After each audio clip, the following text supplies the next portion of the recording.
Olá, tudo jóia? Boa tarde. Seja muito bem-vindo aqui ao canal.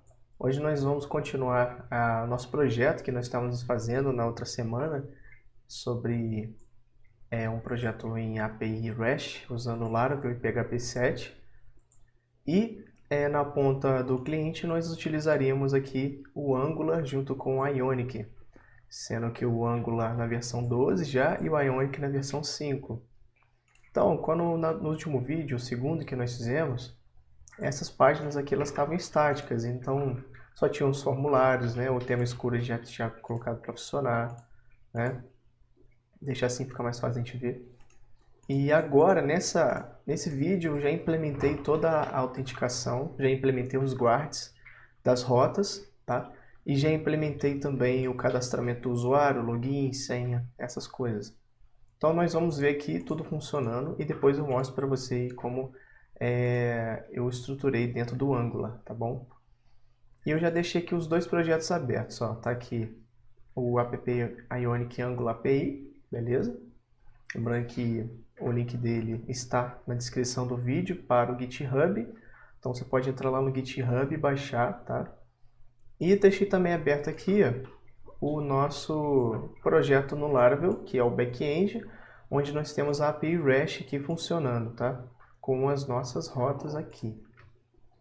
Então, vamos mostrar aqui como funciona tudo. Vamos abrir aqui o navegador. Aqui dentro do app Ionic, eu já dei um Ionic Server, então já iniciei o servidor, tá? Então ele já está escutando aqui na porta 8100, desculpa. Então, como funciona? A gente coloca a rota padrão, ele cai na login, tá? Vou colocar um login aqui, vamos criar um novo usuário, vou colocar aqui teste da Silva, vamos colocar aqui o e-mail, teste123@teste.com.br. Eu vou colocar uma senha de 1 a 6. Então, o que ele vai tentar fazer? Ele vai tentar registrar no nosso back-end agora. Beleza, registrou. Já deu uma mensagem aqui, ó, que esse aqui é exatamente o retorno do nosso back-end, tá? E voltou para a tela de login, onde a gente pode fazer o login agora com esse usuário cadastrado. Então, vou repetir o e-mail aqui que tinha cadastrado antes e a senha de 1 a 6. Vou clicar em entrar. Ele vai fazer a autenticação lá dentro do minha API e vai retornar aqui para a nossa tela home. Nesse momento ele já entrou aqui no início, ó, essa já é a rota logada, tá vendo? Na tela de home. E aqui ele já carregou os dados do usuário, tá vendo?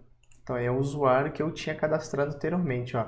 A data e a hora que foi cadastrado, beleza? Isso aqui são a data e hora lá do meu back-end, então esses dados ele traz no momento que eu entro nessa tela. Então se eu jogar para baixo aqui, ó, eu já tenho um refresher também do próprio Ionic, ó.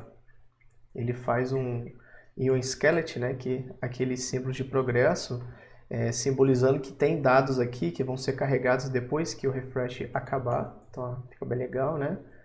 Bem dinâmico. E ele já traz os dados se eu tiver atualizado de alguma outra parte. Às vezes eu entrei dentro do meu software, lá, o meu website, alterei meus dados, e quando eu fizer isso aqui, ou se eu mudar de tela e voltar para cá, ele recarrega de novo, tá bom? Que eu estou usando o ng onInit, que é aquele evento, o cycle root do Angular, para poder capturar os eventos quando o componente é criado, né? E o outro seria o de usuários, aqui, ó. Então, quando eu entro nessa tela de usuários, ele faz a mesma coisa, o Ion Skeleton, e depois quando ele finalizar, ele carrega, tá bom? Todos os meus usuários, tá aqui, ó, que estão cadastrados dentro da minha aplicação. E a outra função que eu coloquei aqui, além do tema escuro, que também já funciona desde o último vídeo, é o logout. Então, se eu tentar fazer o logout aqui, ele vai cair na tela de login de novo. Mas antes disso, o que eu vou fazer? Eu vou colocar qualquer coisa aqui nessa rota. Você vai ver que ele vai me direcionar para a home, ele vai tentar cair na home. Então eu criei uma regra lá que se você colocar alguma rota que não exista dentro da minha aplicação, ele vai sempre cair na home. Então a gente evita problemas, né? Se você estiver rodando o Angular em um navegador. E aí, se você tentar também entrar no login, ele vai te direcionar para home, porque eu coloquei um outro guard lá de rotas para as rotas de guest, que seria de visitante. Se você tiver já o token de acesso, se você tiver permissão para acessar, tiver logado, ele não vai cair no login, ele vai vir direto para home, tá bom? Então, é obrigatório você sempre fazer logout aqui, ó. Então, vamos tentar fazer logout. Ele vai fazer o logout. Então, nesse momento, ele já vai lá na minha API, retorna. Então, ele vai na API, faz o logout, revoga o meu token de acesso, retorna para cá. Ele deve ter uma mensagem aqui embaixo dizendo que o usuário foi desconectado, mas saiu. E cai na tela de login de novo, beleza? Porém, se eu tentar fazer aqui, entrar na minha rota de logged, por exemplo, logged/home, ele não vai deixar, porque eu não tenho mais o token de acesso. Se a gente ver aqui, ó, o token de acesso fica exatamente aqui no local storage também, ó. Eu vou colocar aqui, ó, um outro usuário.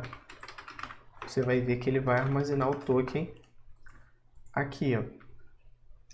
Como na API do Laravel, eu uso o Laravel Passport, ele armazena o Access Token, então ele retorna para a gente dessa autenticação o Access Token e o Refresh Token. Refresh Token, nesse momento, eu não estou fazendo nada, mas a ideia do Refresh Token é a gente reautenticar esse usuário toda vez que esse Access Token estiver expirado.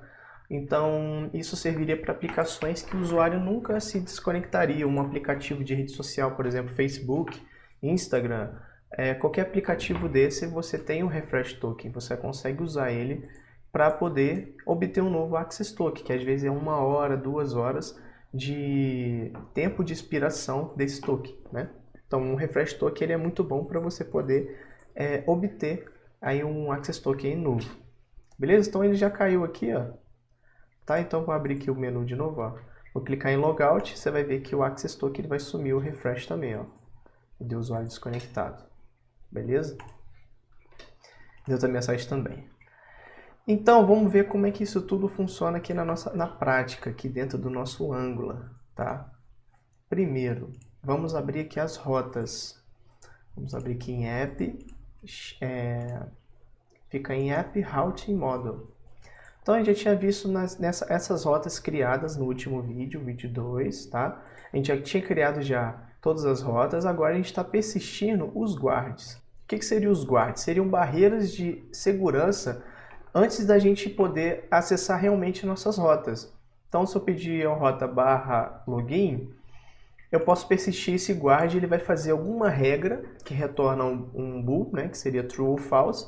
Se essa regra passar, quer dizer que eu consigo entrar na rota e fazer aquilo que eu quero. Se não, eu persisto alguma outra coisa. Então é assim que eu verifico se o usuário está logado ou não, né? Então, por exemplo, aqui na rota de logado, eu tenho um guard chamado API Guard. Então, todas as rotas filhas dela vão sempre persistir nesse guard, tá bom? Então, se eu entrar na home, ele vai verificar primeiro o API Guard, depois vai entrar na home. E depois na user, por exemplo, users, ele vai verificar também o API Guard. Já vamos ver esse guard aqui.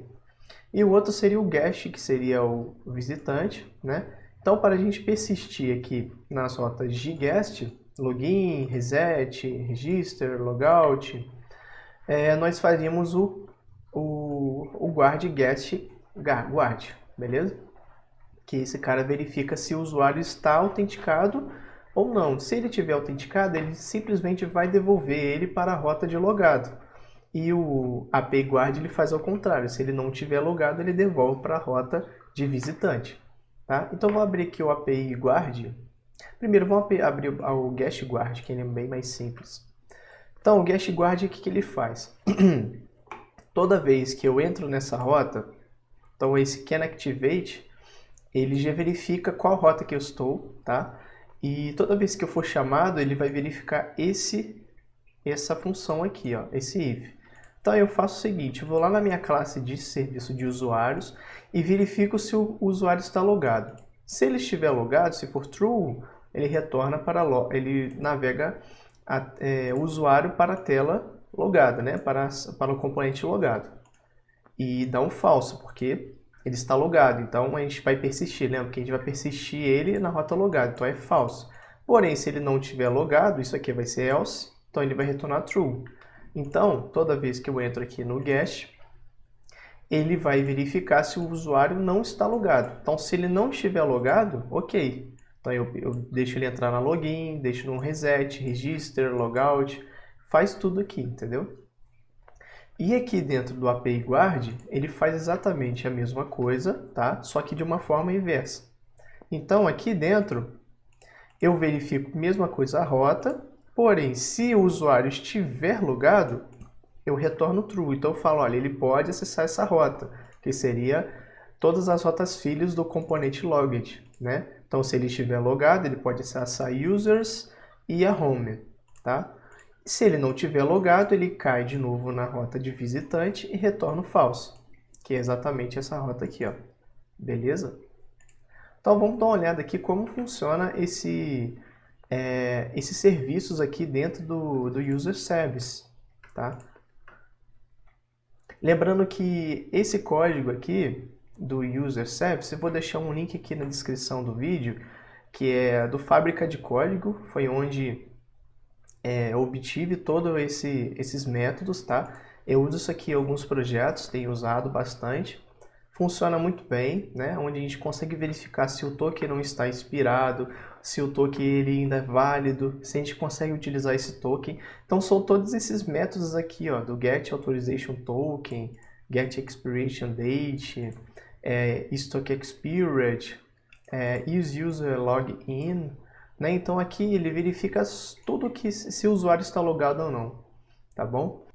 Então vamos aqui agora nos nossos serviços. Vamos abrir aqui no nosso guest, nós temos aqui o login, ó. Vou abrir aqui o login TS. A gente implementou todo o formulário no vídeo passado, né? Nós usamos aqui para implementar as telas, né? Para retornar as mensagens de erro, né? Fizemos aqui o form group, né? Vou abrir aqui para você dar uma olhada. Tá aqui o nosso componente login, né? E-mail, senha, né? Nós persistimos essas mensagens aqui. Então, agora nós vamos fazer isso daqui, ó, o onSubmit. Então, é quando ele tenta fazer o login, tá? Primeiro, nós estamos utilizando aqui uma classe de serviço chamada Notification Service. Então, aqui ele simplesmente exibe aquele loading do Ionic Framework, que é esse aqui, ó. Vamos abrir aqui no nosso component. Nós temos aqui, ó.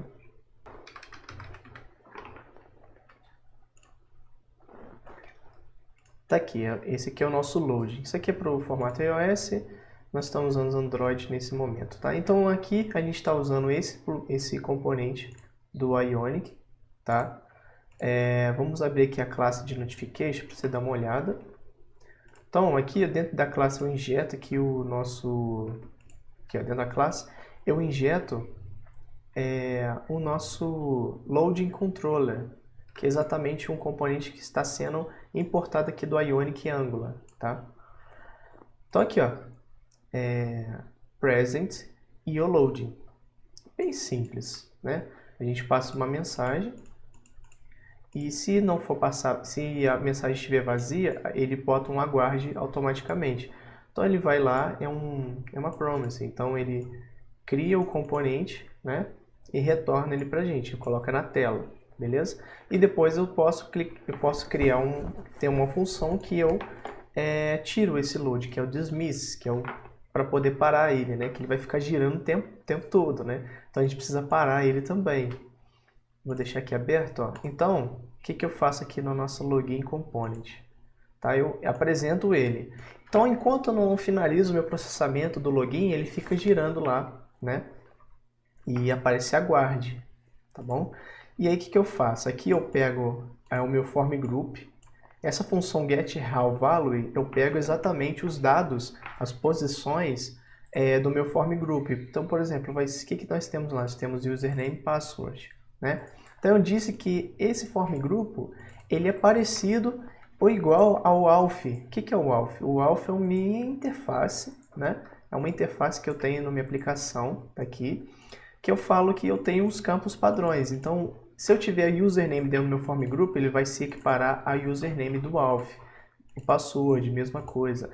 Essas outras informações aqui, são informações que a gente vai usar para passar os parâmetros para a nossa API REST, né? Igual nós vimos no primeiro vídeo de back-end, falando desses parâmetros que nós precisamos passar para poder fazer a autenticação, tá?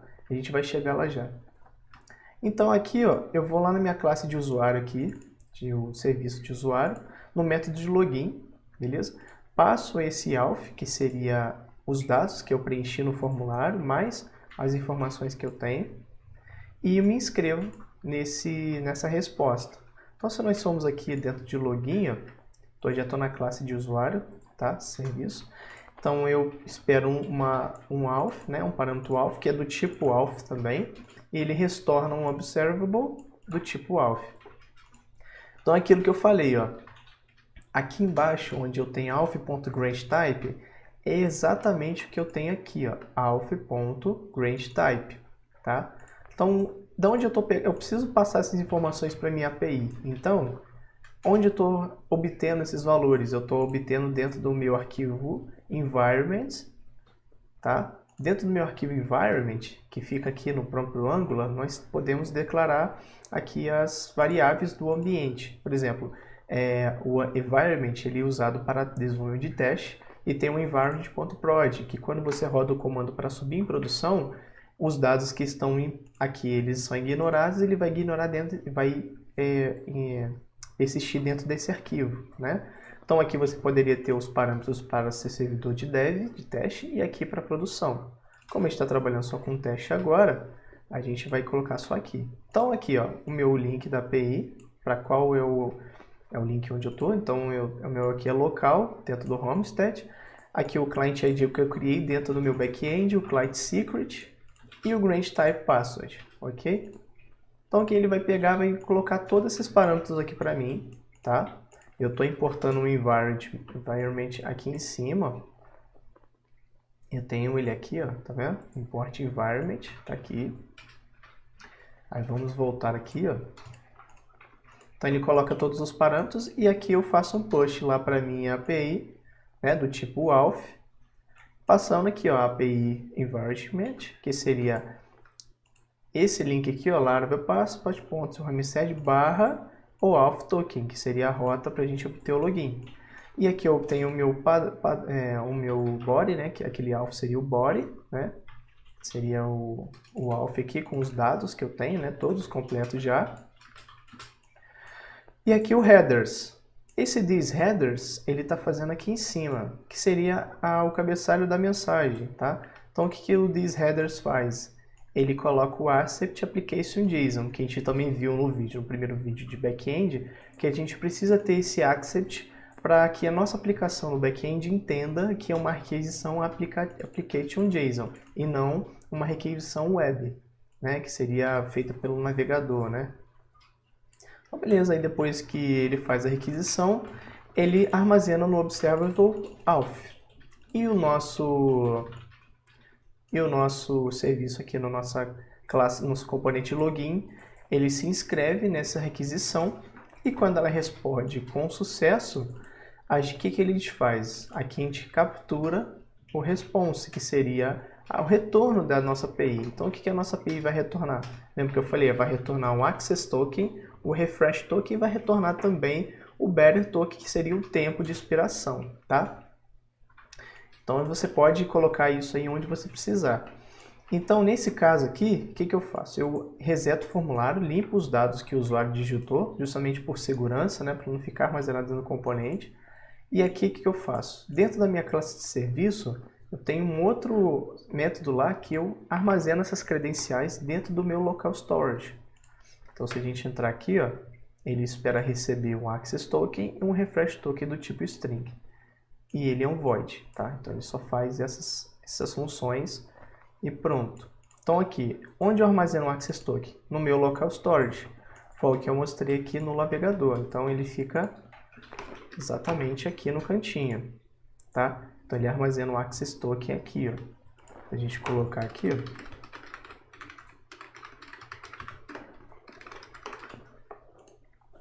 ele vai armazenar aqui, beleza? Então tá aqui, ó, posição access token e refresh token, que é exatamente isso, ó.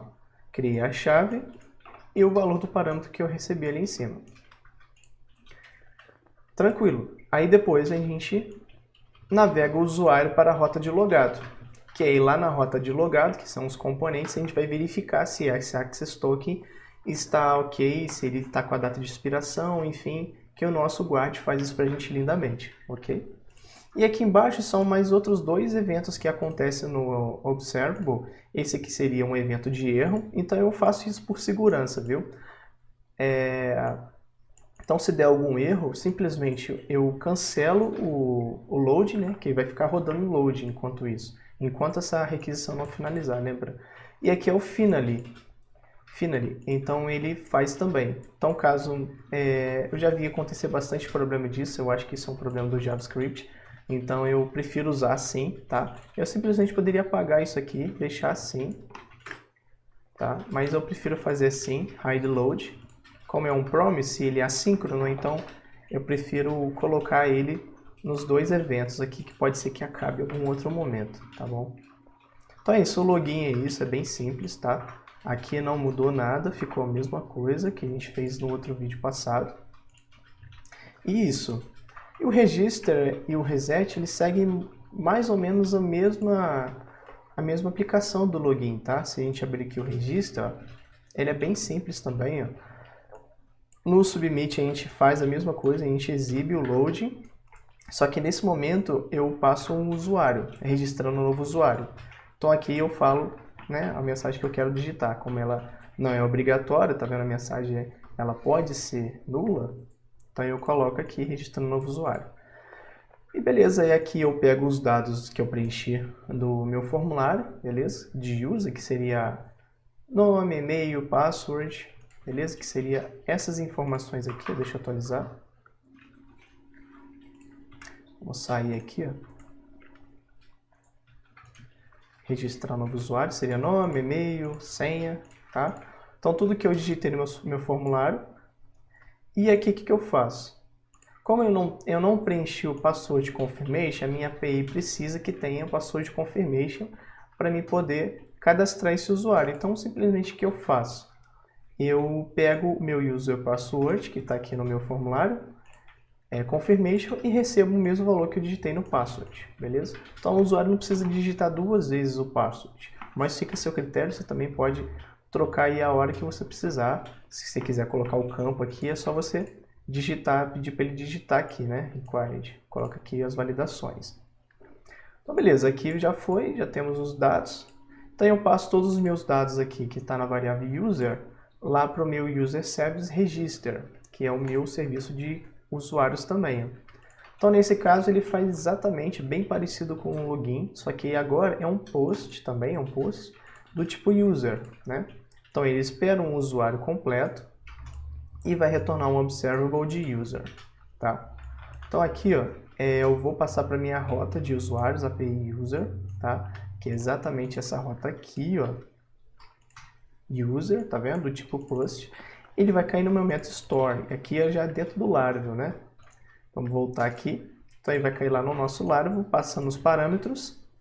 Lembrando que ele vai passar o accept também, que está aqui em cima, né? Accept application JSON. E pronto, passou o nosso usuário.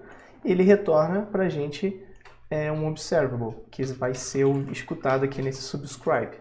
Se der tudo certo, que seria o primeiro evento aqui da nossa resposta, ele vai zerar nosso formulário e vai navegar para a tela de login. Ok? E nós temos uma implementação muito interessante, que eu quase que eu esqueci de te falar, que seria o nosso interceptor. Tá? Esse interceptor, nós vamos falar dele agora. E depois a gente fecha aqui, ok?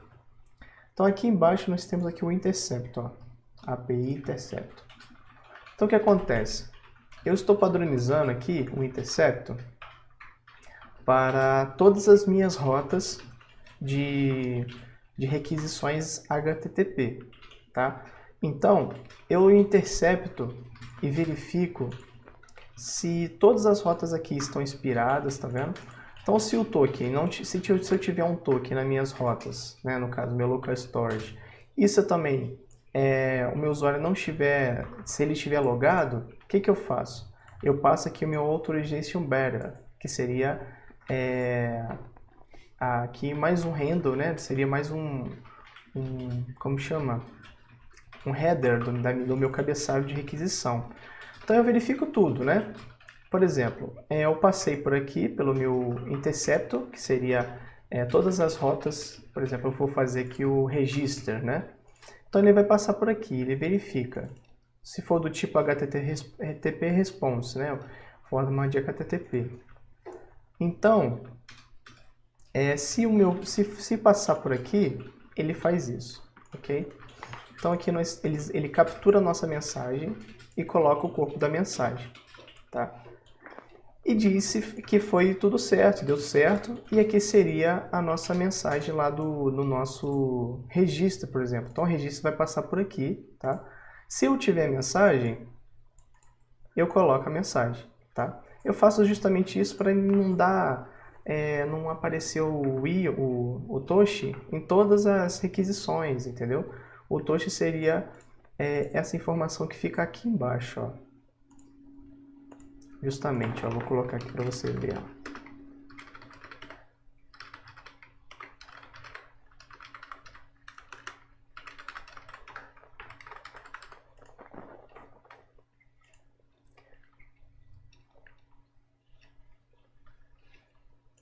Acho que apareceu bem rápido o Toshi, mas o Toshi ele aparece justamente embaixo, tá?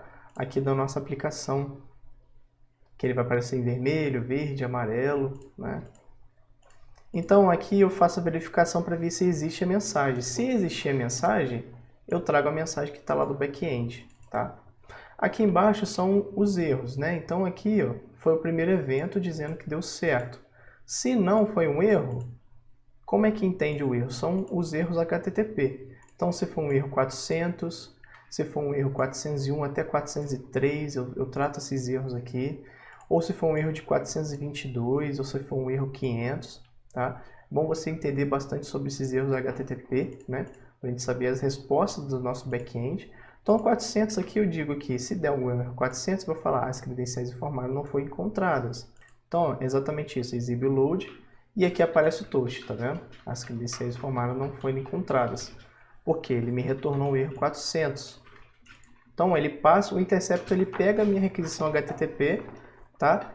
Ele escuta ela. Então, dependendo do retorno que ela tiver, eu já faço isso justamente aqui dentro do meu interceptor. Eu não preciso simplesmente ficar colocando isso aqui dentro dos meus componentes. Eu posso padronizar as respostas HTTP dentro do interceptor, né? Então fica mais limpo, fica mais claro, você pode alterar na hora que você precisar e você evita muita repetição de código, tá bom? Então, se for de 401 a 403, eu coloco, ó, você não possui permissão para realizar essa ação, realize o login e tente novamente. Isso aqui vai acontecer, por exemplo, quando você tiver com o aplicativo aberto, ou ele ficar aberto algum tempo e o token expirar nesse meio tempo. Então, a nossa API ela vai retornar para a gente dizendo que não tem permissão. Aí o que ele vai fazer? Ele vai dizer isso e vai cair na tela de login, ok? E aí a gente consegue fazer. Eu posso até tirar aqui e deixar aplicar aí no componente sem nada. Então a aplicação verifica se realmente deu algum problema ou vai continuar a nossa requisição, beleza? E aqui embaixo eu faço uma outra verificação. No caso do Laravel, ele retorna validações. Então, se for algum campo, por exemplo, o campo tem que ser e-mail, ele passa do tipo string ou object, né? O Laravel ele valida isso aqui. Como nós estamos fazendo a validação nos formulários, é muito difícil acontecer um erro de validação. Mas pode ser que aconteça. Então, ele sempre aparece a primeira mensagem que nós temos aqui de validações. Então, por exemplo, nós temos e-mail, senha. Então, ele vai aparecer o primeiro e-mail, né? E a primeira mensagem de e-mail. Então, ele vai dar um touch dizendo qual que foi o erro, né? E vai ficar dando esses problemas enquanto não solucionar os erros de validação, ok? E aqui embaixo ele faz uma verificação também se foi 500, que seria um erro geral de servidor. Então, se acontecer alguma coisa do lado do servidor, a gente consegue também ter um erro padrão aqui para o usuário, né? Ocorreu um erro, não conseguimos processar. Beleza? Uma mensagem de erro aqui. Então, voltando aqui, nós temos então o nosso Interceptor, que é uma classe de serviço bem interessante para você apresentar aí nas suas requisições HTTP, tá bom? Falei bem básico dela, porque ela é muito complexa, tá? É interessante você entender bastante como funcionam os interceptos. Eu expliquei bem rápido aqui, porque senão o vídeo vai ficar bem grande. Bom, então aqui seria o register, tá? Que faria a mesma coisa, já falei para você, o login, tá? E nós temos aqui dentro do guest, tá aqui, nós temos o reset, né? Reset também é bem simples, que é um link de recuperação. Vou atualizar aqui a tela, para a gente poder abrir aqui. Que é onde a gente coloca o e-mail, tá? E ele manda um link de recuperação para a gente poder trocar a senha. Então, vou colocar aqui só para você ver como é que é.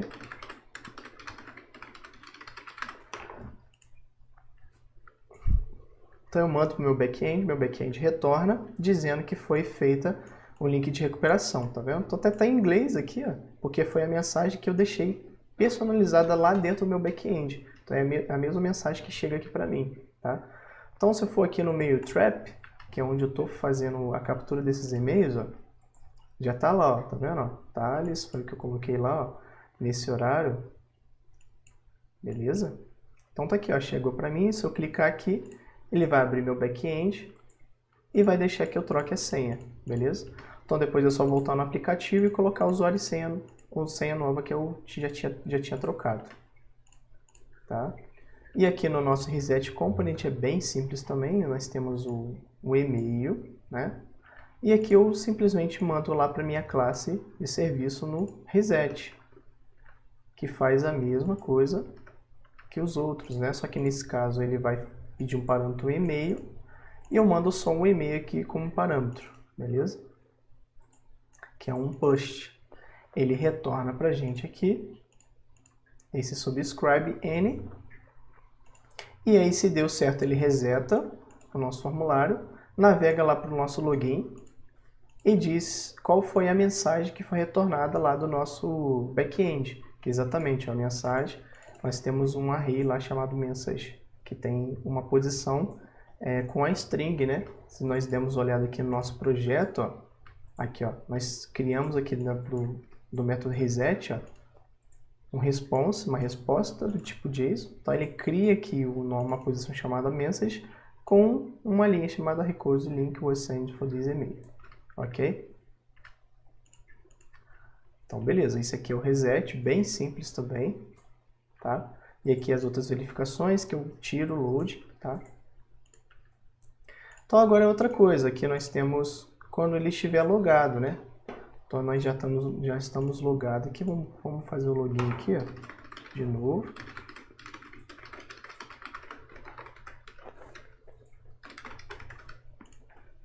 Tá aqui. Tô correndo um pouquinho porque senão o vídeo vai ficar bem grande, vai ficar meio maçante para vocês. Então vamos voltar aqui, ó. Então nós entramos dentro do logit, tá? Que seria as rotas filhas aqui do nosso componente de logado. Então nós temos aqui o home, tá? O que o home faz? Quando a gente entra dentro do componente home, automaticamente ele chama um ng-init no método thisMe, tá? Mas antes ele define a variável user, que é uma variável local aqui, ó, que é do tipo user, como nulo, que seria o próprio usuário que está logado, né? Que seria o usuário que a gente fez aqui o nosso login, que é o Thales aqui, ó, tá logado, beleza? Então, dentro do método me, o que ele faz? Ele apresenta o load, dizendo que está buscando os dados, ó, buscando os dados.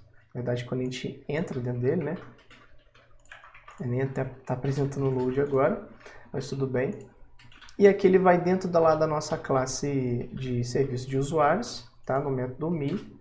E ele retorna um usuário, tá bom? Na rota API users me, que é o usuário exatamente que está logado na nossa aplicação. Então, voltando aqui, home aqui, ó. Então, se ele achou o usuário, ele atribui na nossa variável local todos os dados que foram recebidos aqui do nosso user, que também é do tipo user, tá? Senão, ele fecha o loading, beleza? E vai dar um erro também lá pelo nosso interceptor, dizendo que não foi possível obter e tudo. Então, aqui no nosso home HTML, a gente faz algumas verificações, ó, que é bem legal. Então, nós temos aqui um refresher, tá? Esse refresh ele já é do próprio Angular, tá? Então, quando a gente... é do Ionic também. Então, quando a gente joga para baixo aqui, ó, tá? A gente aciona esse evento, que está aqui, ó. Então, a gente passa o evento já para dentro do nosso método, tá? E aqui, dentro do nosso método, a gente tem aqui, ó, recebendo o evento, ok? Então, o que ele vai fazer? Ele vai rodar de novo a ng-oint, que é exatamente a mesma coisa que a gente está fazendo aqui quando ele carrega o componente. Então, ele vai limpar os dados do usuário e vai recarregar novamente lá no nosso back-end qual é esse usuário que foi carregado, beleza? E aqui ele dá um timeout, tá? Então, exatamente, ele pega e diz que foi completado o evento do refresh. Se ele não completar, ele fecha em 2000 milissegundos, ok? Então, esse aqui é um padrão. Então, ele vai fazer exatamente isso. Rodou, acabou de carregar, ele para. Beleza, bem legalzinho esse refresher. E aqui para baixo nós temos, isso aqui já estava pronto. E aqui embaixo nós temos um skeleton text, que é exatamente todos esses quadradinhos que aparecem aqui antes de carregar, tá vendo? Então, qual a verificação que eu faço? Eu verifico se não tem usuário. Então, esse é um padrão que nós temos aqui, ó, nessa classe, ó. Por quê? Quando eu rodo o ng-oint, eu falo que o usuário está vazio, nulo. Então, quando ele entra nesse if aqui, ó, então não tem usuário. Então, ele roda todo o skeleton text, beleza? Só que aí, quando ele tem usuário, ó, aqui embaixo, ó, aí carregou o usuário, né? Fez lá o nosso me. Então, se tiver usuário, eu trago todos os dados do usuário, beleza? Que seria da minha variável local, né? Nome, e-mail. Aqui eu pego as datas, né? A data que ele foi criado, né? A data que ele foi atualizado, a última atualização. E aqui eu já formato direitinho para o padrão que eu quero, né? Que ele seja apresentado, senão ele fica bem estranho, né? Vem da forma do banco de dados lá da nossa resposta HTTP, beleza? Então é isso. Então é que eu simplesmente coloco isso também, é bom fazer essa verificação, senão, como é um carregamento assíncrono do Observable, ele vai criar aqui o usuário e vai pedir essas informações, se você não colocar o if, né? E pode ser que dê erro na sua aplicação. Então sempre verifica se tem um usuário antes de você garantir as informações aqui embaixo, né? Então é isso, é bem simples, né? Traz aqui pra gente, ó. Bem-vindo, tal. E aqui aparece aquela div que estava já antes, né? Essa que está aqui embaixo. Beleza, então acho que do home é isso, bem simples, né? E o último aqui que pra gente falar seria o do users, né? Nós temos aqui o users. Eu implementei só uma listagem bem básica de usuários. Vou abrir aqui para você ver, ó. Usuários, ó. Então ele faz o skeleton text também, ó. Eu coloco só 3 aqui pra gente, só para falar que tem dados aqui dentro, né? E quando ele acaba de carregar, ele exibe todos os nossos usuários que estão carregados na nossa base de dados, beleza? Então aqui é bem simples também, ó, vamos começar aqui pelo TS, tá? Aqui eu faço a mesma coisa, só que dessa vez eu falo que é uma lista de usuários, então não é só um usuário, então é uma lista de usuários, a gente coloca um array assim. Tá? E aqui eu falo que ele está nulo e aqui é o método index, que seria para carregar. Então toda vez que nós entramos nesse componente, ele vai anular nossos usuários, nossa lista de usuários, e vai carregar nosso método index, que é um void. Tá? Então exatamente, ele vai fazer aqui o nosso load, né? Vai falar que está buscando os usuários, e vai no método chamado list, tá? Que é um observer que retorna uma lista, tá vendo? User, uma lista de usuários, tá bom? E a gente vai lá na nossa requisição HTTP, API Users, e nós retornamos toda a nossa lista de usuários. Aí voltando aqui no index, ó. Então, se der certo, a gente retorna uma variável chamada users, que é do tipo user array, né? Que é uma lista. E eu simplesmente atribuo minha variável local com o que eu estou recebendo de parâmetro. Se der erro, finalizar a requisição, eu finalizo aqui com o tiro load, né? Para parar de carregar o load. E tem um refresh também que faz exatamente a mesma coisa do home, né? Então, se a gente vier aqui, ó, se jogar para baixo, ele vai lá no nosso back-end de novo e vai carregar, trazer todos os dados que nós temos cadastrados, né? Então é isso. Ficou bem grande aí nosso vídeo, peço perdão aí pelo tempo, tá? Mas eu espero que seja útil para você aí nos seus projetos, tá bom? Se tiver alguma dúvida, pode perguntar aqui nos comentários, fico feliz em ajudar, até porque eu corri bastante em algumas partes. Então todo o projeto está disponível no GitHub, os 2 projetos, eu vou deixar aqui embaixo os links. Vou deixar os links também da documentação do Ionic, do Angular, para você dar uma olhada, tá? E fica à vontade para perguntar, deixa o joinha aí se você gostou do vídeo, se inscreve no canal, pode ativar o sininho também, tá bom? Para que esse conteúdo, esse trabalho que nós fazemos aqui possa chegar em mais usuários, e mais pessoas que precisam aprender, né? Tenho aprendido bastante aqui no canal, tá bom? Fique com Deus, um abraço, até a próxima.